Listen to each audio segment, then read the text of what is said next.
Once upon a time, I was a first year language arts teacher in Coventry. I taught seventh grade and really tried my best to use what I had learned in my teacher ed program. But I struggled to find the joy that I had cultivated in college. I felt like Elsa, hidden away in her castle. I felt isolated in my classroom and like I needed to be saved. But not by a knight in shining armor. Unless by that you mean getting a new job in Jamestown as a sixth grade language arts teacher and enrolling in the Astle grad program at Rick. With new professors to push me and colleagues to support me, I transitioned much more smoothly to my new role. No longer isolated in my castle, I felt free to roam in the gardens of social justice teaching and action research. I was able to do my own research with my own students about a learner centered curriculum. And now that the year is over, I have a list of ideas as long as Rapunzel's hair about what to keep, throw away, and revise. So I came into this class like Merida. I was already armed with a bow and arrow to sling my social justice pedagogy. I felt more confident pushing back at the traditional texts and assessments demanded by the curriculum, based on what I had learned in Astle, by reading people like Lisa Del Pitt and Ira Shore. I was able to take action on my beliefs that everything is political. So I infused a study of critical lenses, stereotypes, power, race, class, and gender. Here is a picture of a student hacking an ad. My kids told me that I've ruined Disney movies and that they'll never see the world the same again. I also came into this class with more technology proficiency than most princesses. Cinderella is limited to sewing, Snow White is limited to cleaning, but I have exposure to more tools as an assimilated digital immigrant.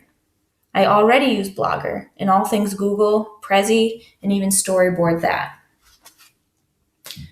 So, my challenge to the class has been to be sure that I'm being conscious about the way that I use digital tools. Where have I and should I be techno traditionalist and use it to simplify tasks and be more efficient? Where have I and should I be techno constructivist and change the content and process of the learning? So, I started by playing around with some tools I found on my own. All last year, I felt something was missing with my independent reading program. Storing their record of their reading in filing cabinet seemed outdated. I knew kids were reading similar books, and I knew some were totally stuck, but I didn't have a way for them to connect. I knew that Goodreads had rejuvenated my reading life, but I thought it was a bit too vast for 11-year-olds. Then I found Biblionasium, which functions the same way where the kids recommend reviews and get to look at each other's shelves. It's techno-traditionalist because it puts paper and pencil logs into the 21st century. But it's also techno-constructivist because it's a social network, which changes its nature. I'm not so sure I can call it independent reading anymore. Dana Boyd has said that many kids are active participants in network publics. Michael Wesch used this image to show the way that information flows for digital natives. So Biblionasium is going to change the way that kids interact with and think about books. And as great as Biblionasium might be, it was super easy to set up and not enough for my project. So I looked back at the course anchors in my Rapunzel long list. As I reread number 2, I was reminded about how fun and inspiring our afternoon with Kelly Reed was. Since many of my units are already designed with critical pedagogy in mind, I wanted to add something to the beginning of the year routine. So I designed a curation-inspired project I'm calling a Brown Bag Bio. While this Get to Know You activity doesn't use technology, we agreed that it's not even about the technology, it's about the learning. So in this Pinterest in real life activity, kids will have to select 4 objects from a pile of stuff around the room that represent who they are. They'll then have a chance to share their brown bag full of objects with their classmates, and then they'll answer reflection questions. But the best part is that they'll get to go and talk to these new classmates. Sherry Turkle and I both worry that we've gotten used to being a tribe of one, loyal to our own party.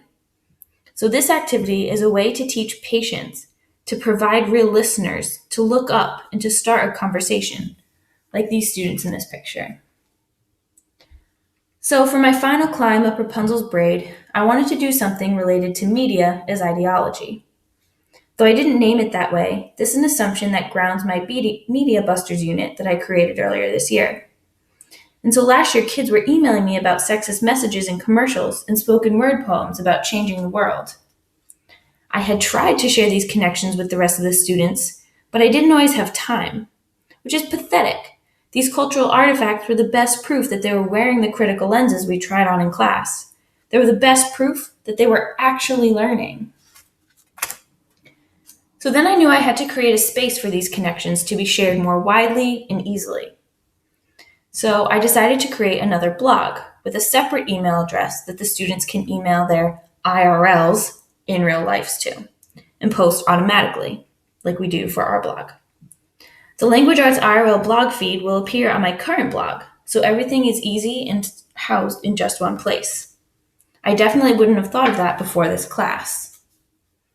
Censoring negative or dangerous media content is not the answer. Like Christensen says, if we want to unlearn the myths that bind us, then kids need space to pull back the curtain on the secret education that colonizes their minds. So, like Wesh in his world simulation, I'm letting go of control. I'm not sure where the IRLs will take us. I'm not sure of all the possibilities in store, but this is the joy of being a techno-constructivist. The technology will change the content and process of learning, and I'm excited to see where it'll take us. So, what does happily ever after mean anyway? No, it's not about lip locking with a gorgeously muscled prince. It's about standing up for what you believe, like Merida, and developing relationships of trust and love, like Anna and Elsa. It's knowing that kids today experience the world in different ways than me, or my parents, or their parents. It's about making space for students to explore, reflect, create, share, and take action in order to make the world a more equitable place. I'm feeling brave and ready to let it go.